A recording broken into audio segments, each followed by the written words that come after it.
যেদিন ক্লোজারটা ভেঙে গেছে ওই দিনে আপনার বাড়িটা হ্যাঁ, ওই দিনে আমারটা শেষ। আমারটা না, আমরা প্রায় 41 পরিবার, 41টা। 41টা ফ্যামিলি। আমরা এখন কে কোথায় আছি কোনো হিসাব নেই। এখান থেকে কত দূর?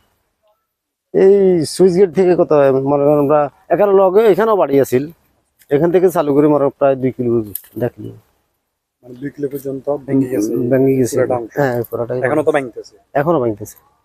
আপনাদের ধরেন ওখানে কি ফাঁকা বাড়ি ছিল না? সব না, আমাদের তাই টিনের ঘর, টিনের ঘর, ঘরও নিতে পারি না, আপনারা কিছু সরাইতে পারেন না? সরাইতে পারি না, মানে পড়ে গেছে। পূর্ব প্রস্তুতি ছিল না বা এটা জানানো না? এখন আমরা যে থাকুম ওই জায়গা নাই। আপনার ফ্যামিলিতে কে কে আছে? ফ্যামিলিতে আমার 3টা মেয়ে আছে আর আমার ওয়াইফ আছে। তো ওরা করে থাকে এখন? এরা ওই আত্মীয় স্বজন বাড়ি বাড়ি আছে। আমি এখন মসজিদে থাকি এখানে। যারা এখন এখানে ছিল এরা কে কোথায় আছে এখন? আসলে এখন মনে করেন এই রাস্তাঘাটে আছে, মনে করেন এরা কোথাও মানে স্থান করতে পারে না, কিনলে অভাবিত সবাই।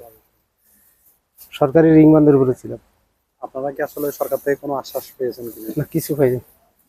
বা কেউ কোনো তথ্য সংগ্রহ করেছে কিনা, বা উপজেলা প্রশাসন আপনাদের তথ্য নিয়েছে? না, ওরকম কিছু মনে নাই। এখন আসলে চাওয়ার মতো কি? সবই তো শেষ। সব শেষ। কি চাবো সেটা হলো বিষয়। তারপর আমরা প্রত্যাশা করি যাতে সরকার আপনাদের একটা পুনর্বাসনের ব্যবস্থা করে। যদি করে আর কি, যদি এটা সরকারের তাদের যদি পরিকল্পনা আল্লাহর রহমত আছে। যদি তাদের পড়ে। অবশ্যই যেহেতু এটা বাঙ্গন হয়েছে, সরকারের পরিকল্পনা আছে। সরকার আপনি কি কাজ করতেন? আমি এখন এইখানে মনে করেন জাল টাল দিতাম, মানে তো এই জাল বাইতাম, এইসব নানা ধরনের জালের কাজ করতাম, মাছ টাছ দিতাম আর কি। বয়স কত চলতেছে? আমার বয়স এখন 60-এর কাছে।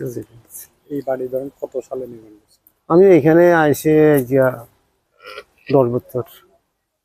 10 বছর ওই তাও আসতাম না। ওইখানে আমার একটা বাড়ি ছিল, ওইটা নদী ভাঙি চলে গেছে। ওইখানে আমার নিজস্ব জায়গা ছিল, 70 ডিসিমেল জায়গার ভিতরে আমার একটা বাড়ি ছিল। ওই বাড়িতে আম জাম হইতে এমন কোনো ফল ফ্রুট বাধা ছিল, সব ছিল। আমি যে বছর আইয়ের ভাঙি চলে গেছে, চলে যায়। এটা কোন এলাকার মধ্যে পড়ছে? এটা এই কুমারীগঞ্জের ভিতরে, মানে মুসাপুর, মুসাপুর, দক্ষিণ মুসাপুর। দক্ষিণ মুসাপুর এরপরে 10 বছর আগে এখানে আসি করছে। আসছি। ওইখানে বাড়ি ভেঙে গেছে, আবার এখানে গেছে, এখন এইটাও চলে গেছে। আর কোথাও যাওয়ার মতো সুযোগ। কি নাম? আমার নাম মোহাম্মদ শহীদুল্লাহ। আমরা হয়তো আপনার কিছু করতে পারবো না, কিন্তু দুঃখ হয়তো ভাগাভাগি করতে পারবো। মোহাম্মদ শহীদুল্লাহ।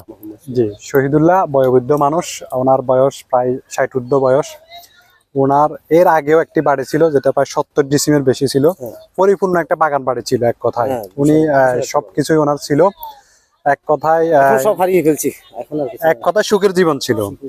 সব উনি ওনার ফল ফলাদি সবকিছুই ছিল। কিন্তু ওই বাড়িটি হারিয়ে 10 বছর আগে এই মুসাপুর ক্লোজারের পাশে উনি বাড়ি নির্মাণ করে আবারও স্বপ্ন দেখা শুরু করেছিলেন।